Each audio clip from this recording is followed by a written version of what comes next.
प्यारे बच्चों खुश रहो। सभी को गुड मॉर्निंग। टैगोर चंद एकेडमी सूझबूझ ऑनलाइन क्लासेस में आप लोगों का हार्दिक स्वागत है। व्यवसाय अध्ययन में हमारा 10 का चैप्टर अभी चल रहा है। आज का जो अपना टॉपिक है वो है निक्षेप अनुबंध संबंधी वैधानिक प्रावधान या नियम। निक्षेप अनुबंध संबंधी वैधानिक नियम या प्रावधान, इसके बारे में हम लोग अध्ययन करेंगे। इससे पहले वाले वीडियो में मैंने आपको बताया था गारंटी संबंधी अनुबंध जो होते हैं, इसके बारे में हम लोगों ने विस्तार से अध्ययन किया था। आज निक्षेप संबंधी जो अनुबंध होता है इसके बारे में हम लोग पढ़ेंगे। निक्षेप संबंधी अनुबंध में आज हम लोग पढ़ेंगे मीनिंग जो है, इसका अर्थ है, निक्षेप संबंधी अनुबंध क्या होते हैं और इसके प्रावधान या जो इसकी मुख्य बातें जो है इसमें हम लोग पढ़ेंगे। कौन कौन से प्रावधान होते हैं इनमें हम लोग ये भी पढ़ेंगे कि निक्षेप का जो अनुबंध है वो कितने प्रकार का होता है, निक्षेप कर्ता और निक्षेपी जो होते हैं उसके कौन कौन से कर्तव्य होते हैं, निक्षेप ग्रहीता के कौन कौन से कर्तव्य होते हैं, इन सभी के बारे में हम लोग विस्तार से अध्ययन करेंगे। तो सबसे पहले आज का जो क्वेश्चन आता है अपना वो है निक्षेप अनुबंध का अर्थ। निक्षेप अनुबंध का अर्थ ये है। निक्षेप अनुबंध क्या होता है, निक्षेप संबंधी अनुबंध क्या होते हैं, उनके बारे में हम लोग आज विस्तार से पढ़ेंगे।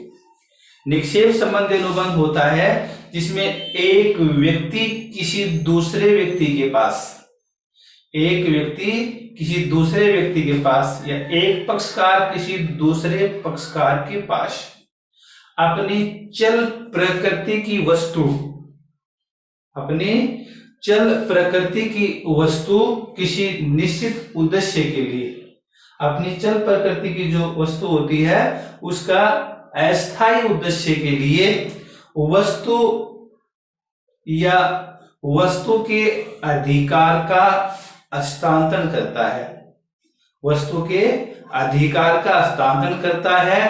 और जब उद्देश्य पूरा हो जाता है, जिस उद्देश्य के लिए वस्तु को रखा गया है, जब उद्देश्य पूरा हो जाता है उस समय दूसरा जो पक्षकार होता है पहले पक्षकार को निक्षेप करने वाले व्यक्ति को वस्तु वापस लौटा देता है।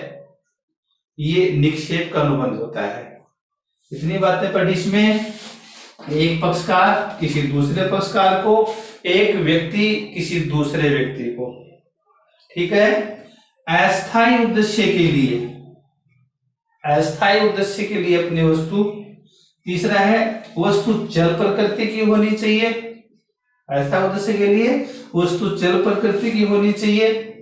चौथी बात आती है वस्तु या उसके अधिकार का हस्तांतरण करता है, और जब वह उद्देश्य पूरा हो जाता है तो वस्तु रखने वाले को वापस लौटा दी जाती है। इसे क्या कहते हैं, निक्षेप का अनुबंध कहते हैं। इस प्रकार से निक्षेप का जो अनुबंध होता है इसमें कितने पक्षकार हुए, दो पक्षकार हुए। दो पक्षकार कौन कौन से, एक निक्षेप कर्ता या हम लोग निक्षेपी भी कर सकते हैं, और दूसरा जो आता है इसमें वो आता है निक्षेप ग्रहीता। ये दो पक्षकार होते हैं। जो व्यक्ति अस्थायी उद्देश्य के लिए अपनी चल प्रकृति की वस्तु का निक्षेप करता है।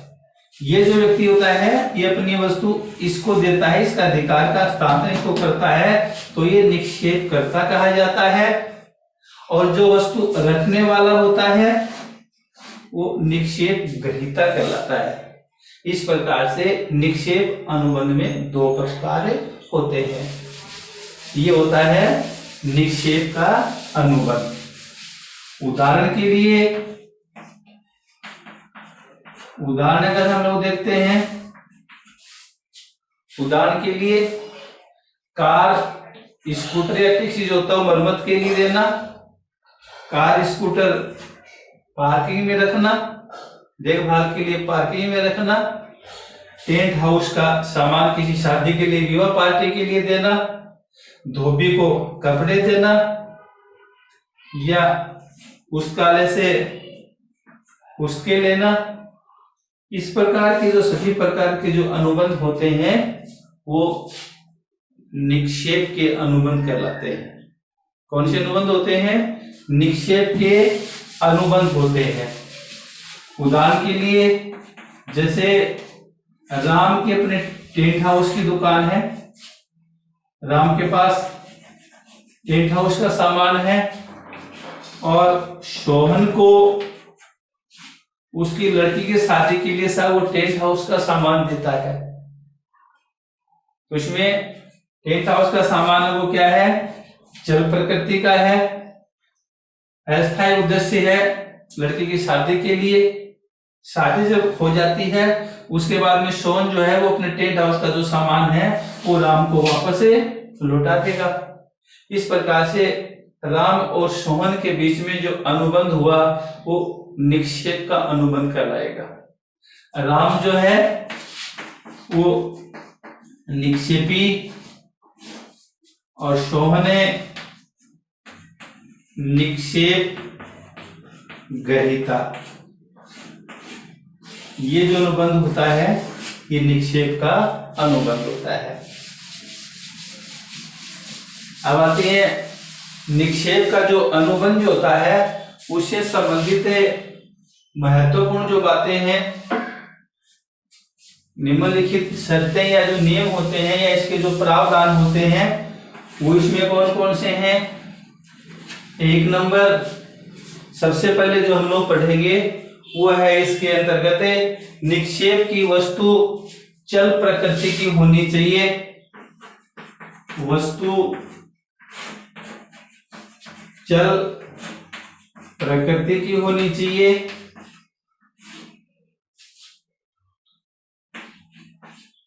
चल प्रकृति की हो। दूसरा है अस्थायी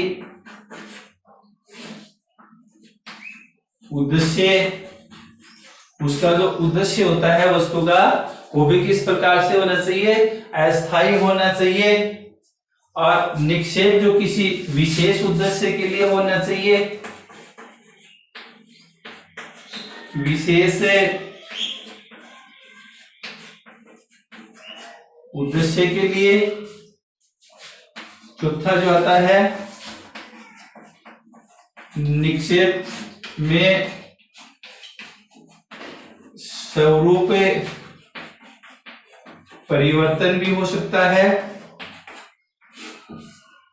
चार बातें, पहले वस्तु चल प्रकृति की होनी चाहिए। निक्षेपी या निक्षेपकर्ता के द्वारा अस्थायी उद्देश्य के लिए अपनी वस्तु निक्षेप ग्रहीता के पास रखी जाती है, वो चल प्रकृति की होनी चाहिए। जैसे कोई बाइक वगैरह देते हैं ठीक करवाने के लिए, तो बाइक चल प्रकृति की होनी चाहिए, चलनी होनी चाहिए, यानी कबाड़ वगैरह नहीं होना चाहिए। दूसरा, उद्देश्य अस्थायी होना चाहिए।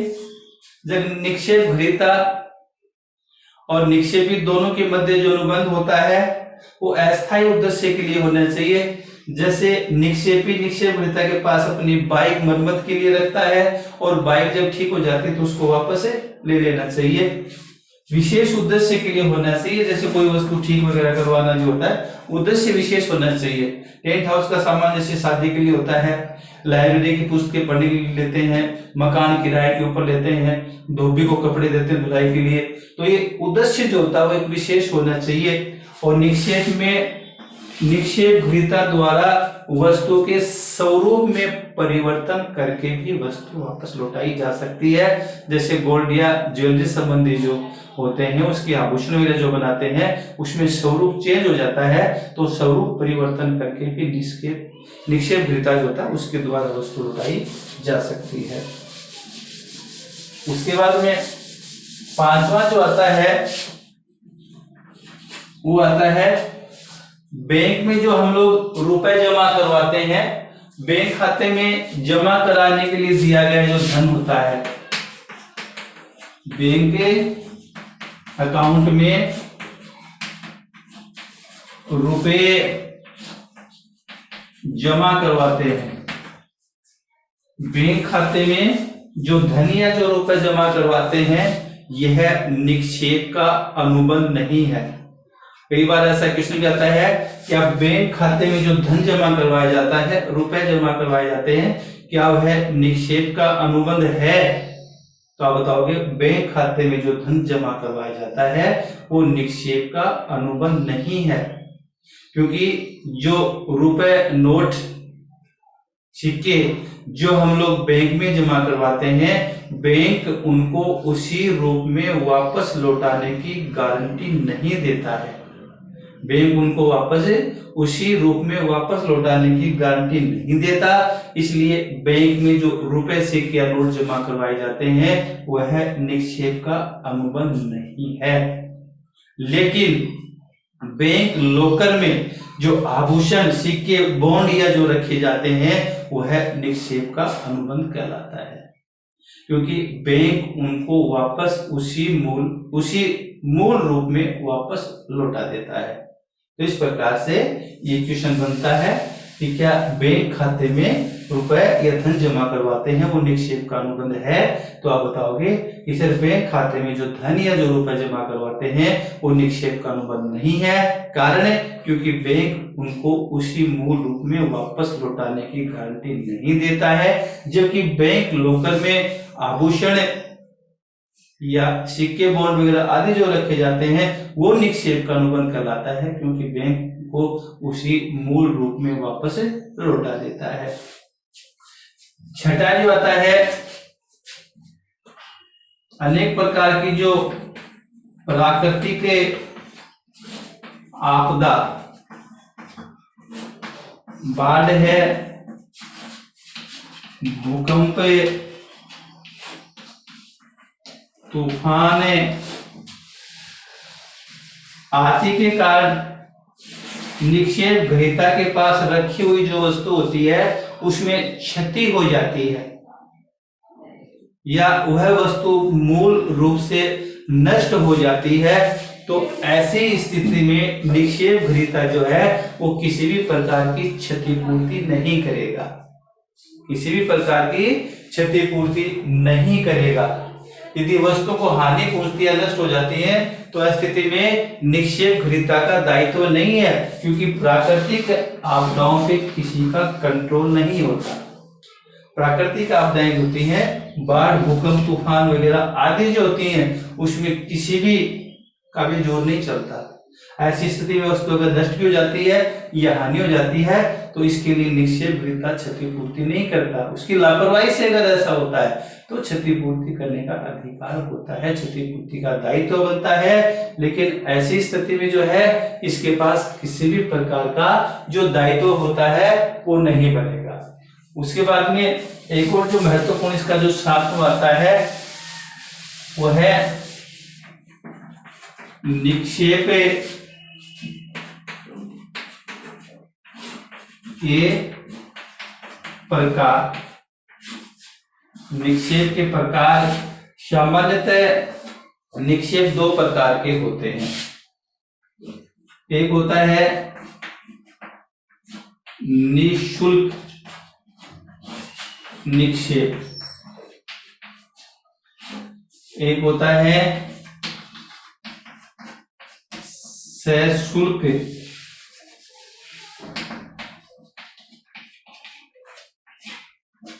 निक्षेप।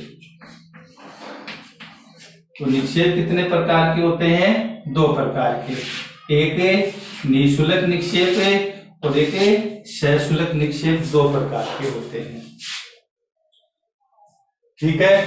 निःशुल्क निक्षेप वह होता है जिसके अंतर्गत किसी निक्षेपी अनुबंध में किसी भी प्रकार का प्रतिफल, किसी भी निक्षेपी अनुबंध में किसी भी प्रकार का प्रतिफल है, फीस है, पारिश्रमिक है या किराया है आदि का लेन देन नहीं होता है, आदि का लेन देन नहीं होता है, वो निःशुल्क निक्षेप कहलाता है। और किसी निक्षेपी अनुबंध के अंदर किराया है, फीस है, शुल्क है, पारिश्रमिक है आदि का जो लेन देन होता है वो सशुल्क निक्षेप कहलाता है। इसके अंतर्गत जब कोई व्यक्ति अपनी वस्तु किसी दूसरे व्यक्ति को अस्थायी उद्देश्य के लेता है और उस वस्तु को देने वाला व्यक्ति या लेने वाले व्यक्ति के मध्य किसी शुल्क का आदान प्रदान होता है तो वह जो होता है वो सशुल्क निक्षेप कहलाता है। इस प्रकार से निक्षेप 2 प्रकार के होते हैं, एक निःशुल्क निक्षेप है, एक सशुल्क निक्षेप। उसके बाद में 8वें नंबर पे आता है निक्षेपी या निक्षेपकर्ता के कर्तव्य। निक्षेपी या निक्षेपकर्ता के कर्तव्य। निक्षेप अनुबंध के अंदर निक्षेपी या निक्षेपकर्ता जो होते हैं उसके कर्तव्य निम्नलिखित होते हैं। पहले निक्षेपी या निक्षेपकर्ता के जो कर्तव्य होते हैं वो है निक्षेप ग्रहीता को माल सुपुर्द करना, यानी निक्षेपी के द्वारा निक्षेप ग्रहीता जो होता है उसको माल सुपुर्द करना, एक बात। दूसरा है माल के दोषों को प्रकट करना। माल में जो जो कमियां होती हैं, जो जो दोष होते हैं, जैसे अपन बाइक ठीक करवाते हैं तो साहब निक्षेप ग्रहीता को बताएं इसमें ये कमियां हैं और ये आपको दूर करनी है, माल के दोषों को दूर करना। उसके बाद में क्षतिपूर्ति प्रदान करना, यानी उसमें कोई सामान वगैरह डलता है, बाइक वगैरह ठीक करवाते हैं तो उसकी जो भी क्षतिपूर्ति होती है वो भी भुगतान करना। और निक्षेप ग्रहीता द्वारा किए गए जो भी खर्चे होते हैं उनको लौटाना। निक्षेप ग्रहीता के द्वारा जो भी किया जाता है उसको भी निक्षेपी के द्वारा लौटाया जाएगा और उद्देश्य पूरा हो जाने के बाद में अपनी वस्तु प्राप्त करना। अस्थायी उद्देश्य के लिए जो अपनी वस्तु रखी थी जब वह कंप्लीट हो जाती है, उद्देश्य पूरा हो जाता है, उसके बाद में अपनी वस्तु वापस प्राप्त कर लेनी चाहिए, या प्राप्त नहीं करता है तो उसकी कोई व्यवस्था कर देनी चाहिए।